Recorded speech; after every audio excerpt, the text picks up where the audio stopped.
सास बहू का झगड़ा।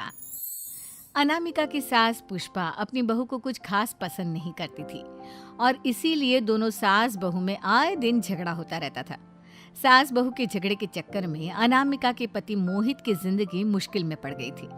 बेचारा बार बार माँ और बीवी के झगड़े को सुलझाता ही रहता था, लेकिन दोनों समझने का नाम नहीं लेती थी। वैसे तो सब कुछ ठीक ठाक चल रहा था, लेकिन एक दिन अनामिका और पुष्पा के अंदर जोरदार झगड़ा हुआ और बात कुछ इस तरह थी। बहू, मैंने तुम्हें कल अपनी एक साड़ी धोने के लिए दी थी। हाँ मम्मी जी, वो साड़ी धोकर मैंने आपकी अलमारी में रख दी है। उसी की बात कर रही हूँ मैं। जरा देख तो, इस साड़ी को देखकर किसी भी तरह से लगता है ये धुली हुई है। अरे मम्मी जी, मैंने आपकी साड़ी वॉशिंग मशीन में अच्छे से धोकर सुखाकर आपकी अलमारी में तह बनाकर रखी थी। आपके तो नखरे खत्म ही नहीं होते। अरे कैसी बात कर रही है मुझसे? मेरे नखरे? अरे मोहित, जरा ये देख तो, ये साड़ी धुली हुई लग रही है क्या? अरे मम्मी, जब अनामिका कह रही है कि उसने साड़ी धोई थी तो मान लो ना। हर बात पर झगड़ा करना जरूरी है क्या? क्या है ना मोहित, तुम्हारी माँ को तो मेरे हर काम में नुस्ख निकालने की आदत पड़ गई है। जब तक दो चार खरी खोटी सुना नहीं लेती ना, इनका दिन नहीं निकलता। अरे चुप कर, बहू होकर मुझे जवाब देती हो। एक तो गंदे कपड़े उठाकर अलमारी में रख दिए, ऊपर से कैंची की तरह कचर कचर बोली जा रही हो। अरे मम्मी जी, आपको समझ में नहीं आता क्या? मैंने साड़ी धो कर रखी थी। तो फिर इतनी गंदी क्यों लग रही है? अब मुझे क्या पता मम्मी जी, आप इस पर इस तरह तेल और घी की चिकनाई के दाग लगाकर लाएंगी तो ये मेरी जिम्मेदारी थोड़ी ना है। अरे तो हाथ से धोना चाहिए था ना। मैं आपकी बहू हूँ, नौकरानी नहीं जो एक कपड़ा रगड़ रगड़ कर हाथ से धो दूंगी। आपको पहननी है तो पहनिए, नहीं तो रख दीजिए। तुझे तो मैं अच्छी तरह बताऊंगी, मुझे जवाब देती है। एक दिन सुबह के वक्त, अरे अनामिका, मेरी व्हाइट शर्ट कहाँ है? आज ऑफिस में बहुत बड़ा प्रेजेंटेशन है और मुझे वो व्हाइट शर्ट पहन कर जाना है। मुझे पता है, आपने मुझे 2 दिन पहले ही बता दिया था और आपकी शर्ट मैंने धोकर अच्छी तरह आयरन करके अलमारी में लगा दी है। जाइए वहां से ले लीजिए। अनामिका, ये तुमने क्या किया? ये देखो, शर्ट पर लिपस्टिक का दाग लगा हुआ है और ये तो एक जगह से जल भी गई है। नहीं नहीं मोहित, ऐसा नहीं हो सकता।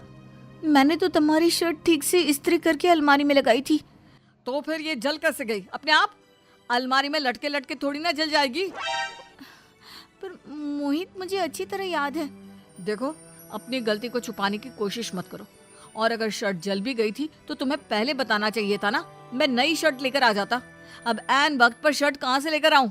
मेरा इतना इम्पोर्टेंट प्रेजेंटेशन था, सब खराब हो जाएगा। अरे बेटा, क्यों परेशान होता है? ये देख, मैंने तेरे लिए पहले से ही एक नई व्हाइट शर्ट ला कर रखी है। लेकिन मम्मी, आप मेरे लिए व्हाइट शर्ट क्यों लेकर आई? अरे मुझे पता था तेरा प्रेजेंटेशन होने वाला है और अपनी इस बहू पर तो मुझे बिल्कुल भी भरोसा नहीं। क्या पता मेरी साड़ी की तरह तेरी शर्ट भी गंदी करके रख देती। और देख, वही हुआ ना। बेटा, सारी टेंशन छोड़ और ये नई शर्ट पहन कर जा। थैंक यू मम्मी, आज तो आपने बचा लिया मुझे। कुछ दिनों के बाद, अरे अनामिका, जानती हो, ऑफिस में मेरा जो दोस्त है ना अमर, आज उसका बर्थडे है और उसे तुम्हारे हाथ का चॉकलेट केक बहुत पसंद है। थोड़ा सा बनाकर टिफिन में रख दो ना प्लीज। हाँ हाँ, क्यों नहीं। मैं बहुत अच्छा केक बनाकर आपके दोस्त के लिए रख दूंगी। तुम्हारे हाथ का खाना खाकर तो वैसे ही मेरे ऑफिस के सारे लोग इतनी तारीफ करते हैं, क्या बताऊं। प्लीज एक अच्छा सा केक और बना दो, मेरी तो ऑफिस में शान बढ़ जाएगी। अनामिका केक बनाने के लिए रख देती है। पुष्पा चुपचाप जाकर उस पे ढेर सारा नमक डाल देती है। देख अमर, तेरी भाभी ने तेरे लिए चॉकलेट केक बनाकर भेजा है, तुझे बहुत पसंद है ना? यार, तू बहुत किस्मत वाला है। भाभी इतना अच्छा खाना बनाती है और साथ में केक भी। वैसे भाभी को थैंक यू बोलना। थैंक यू बाद में, पहले तो ये केक खा कर देख। बहुत मेहनत से बनाया है अनामिका ने। अरे यार, इस केक में तो बहुत सारा नमक है। लगता है भाभी ने शक्कर की जगह खूब सारा नमक डाल दिया है। अरे मोहित, तू तो अपनी बीवी की कुकिंग की बहुत तारीफ करता फिरता है। जरा पूछना अपनी बीवी से, केक में नमक कब से डलने लग गया। क्या यार, तुझे भी मेरा ही जन्मदिन मिला था बिगाड़ने के लिए। केक नहीं लाना था तो मत लाता, कम से कम मुझे इस तरह नमक वाला केक तो नहीं खिलाता। अरे नहीं यार, अनामिका ऐसा नहीं कर सकती, जरूर कुछ गड़बड़ हुई होगी। घर जाने के बाद अनामिका, अगर तुम्हारा केक बनाने का मन नहीं था तो ना बनाती, लेकिन मेरी बेइज्जती करवाने की क्या जरूरत थी? अरे आपकी बेइज्जती, ये आप क्या कह रहे हैं? मैंने तो सुबह आपको इतने अच्छे तरीके से केक बना कर दिया था। हाँ, लेकिन उसमें इतना सारा नमक डाल दिया था कि आज ऑफिस में मेरा अच्छा खासा मजाक बना है। मेरे सारे दोस्त हंस रहे थे मुझ पर। अरे बेटा, मैंने तो तुझे पहले ही समझाने की कोशिश की थी। एक नंबर की गैर जिम्मेदार है ये लड़की, कोई काम ठीक से नहीं करती। उस दिन भी गंदी साड़ी रख दी थी मेरी अलमारी में और झूठ बोल रही थी।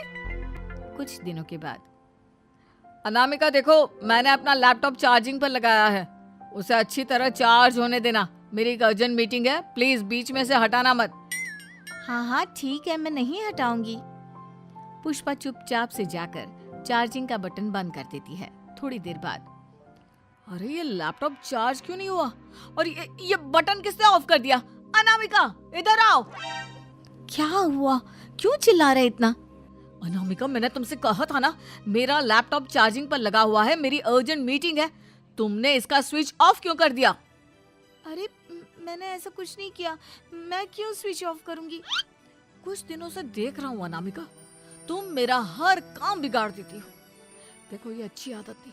कम से कम तुम्हें इस बात का तो ध्यान रखना चाहिए था कि मेरी कितनी इंपॉर्टेंट मीटिंग थी। अब क्या करूंगा मैं?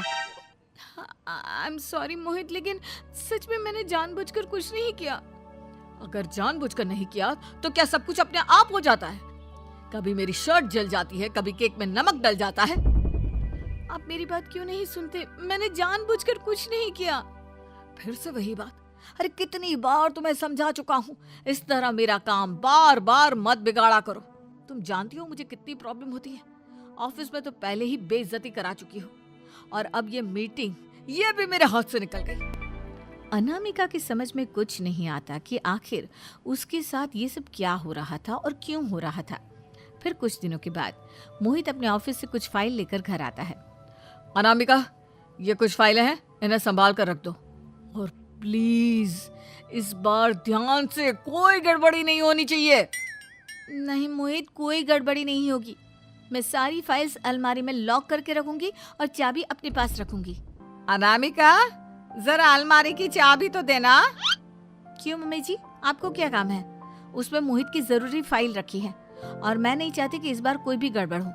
पता नहीं कुछ दिनों से हर काम खराब हो जाता है। अरे मुझे उसमें से पैसे निकालने हैं और उसके बाद ले लेना अपनी चाबी। मैं खा नहीं जाऊंगी तुम्हारे पति की फाइल।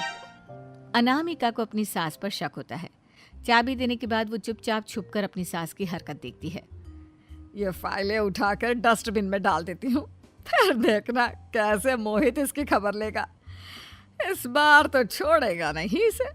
वैसे भी पहले मैंने जो कुछ भी किया है उसकी वजह से अच्छी खासी डांट पड़ी है, मजा आ जाएगा। अच्छा तो ये बात है, सारा काम मम्मी जी बिगाड़ देती हैं, वो भी इसलिए क्योंकि मेरा उनसे झगड़ा हो गया है। सास के जाने के बाद अनामिका मोहित को बुलाकर लाती है। क्या हुआ अनामिका, क्या दिखाना है? ये देखिए, आपकी फाइल डस्टबिन में पड़ी हुई है। इसीलिए तो कहा था संभाल कर रखना, और तुमने उठाकर ये फाइल डस्टबिन में डाल दी। मैंने नहीं, तुम्हारी मम्मी ने डाली है, मुझसे बदला लेने के लिए, ताकि तुम मुझे डांटो। और अगर मैंने डाली होती तो मैं तुम्हें दिखाने के लिए बुलाकर तो नहीं लाती ना। सही कह रही हो, मैं अभी मम्मी से जाकर बात करता हूँ।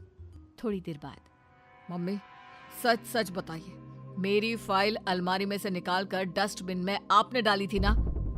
अरे अपनी माँ पर इल्जाम लगाता है, शर्म नहीं आती तुझे? मैं इल्जाम नहीं लगा रहा हूँ मम्मी, जो सच है वही पूछ रहा हूँ। आप जल्दी से बताइए आपने ऐसा क्यों किया?